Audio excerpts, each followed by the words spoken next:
Well, it is almost time for a spring break for many families, and whether you're staying home or traveling, it's important to keep some safety tips in mind. Washington University pediatrician Dr. Marie Batty with Bluefish Pediatrics is joining us this morning with some reminders so you can enjoy your vacation. Good morning to you.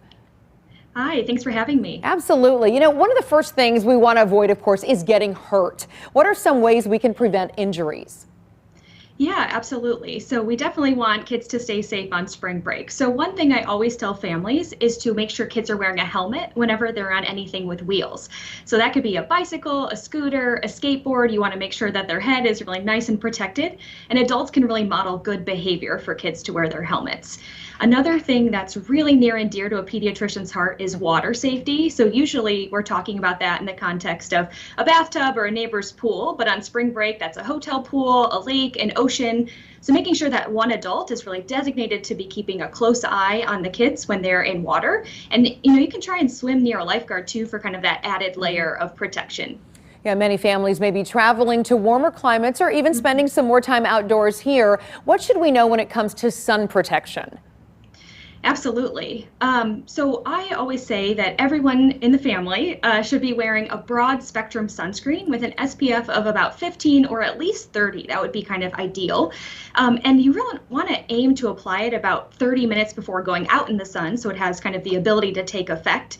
And remembering to apply it about every 2 hours when you're out in the sun, or sooner if you're doing things that are, making you really sweaty, or if you're out in the water, you want to be applying it even more quickly. And keeping in mind that babies under 6 months, we try and avoid sunscreen for them. So really finding them a nice shady area or a big floppy hat to really keep them nice and protected. Yeah, Dr. Batty, I've done this before. I've gotten somewhere, forgot the kids' medication. It's so important. How do you advise helping us remember those medications?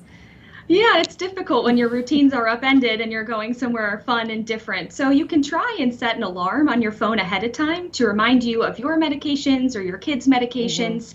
The other thing I really like families to keep in mind, especially if they have a child with, food allergies or asthma, to make sure they know exactly where they have those rescue medications nice and handy. So for a kid with asthma, that's their albuterol inhaler, and a child with a food allergy, that's their EpiPen. You want to know where those medicines are in case of an emergency. Yeah, definitely. And for those traveling by car, what should families keep in mind? Yeah, so, whether you're traveling around St. Louis or farther away, car safety is super important. So making sure that all kids are properly restrained in a car. So under age 2, that's a rear-facing car seat.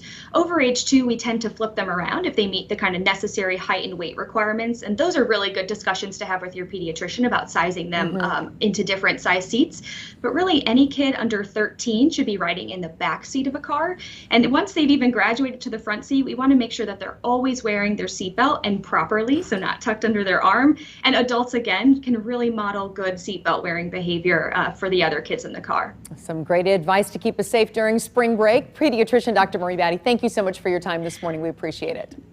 Thanks for having me. I appreciate it.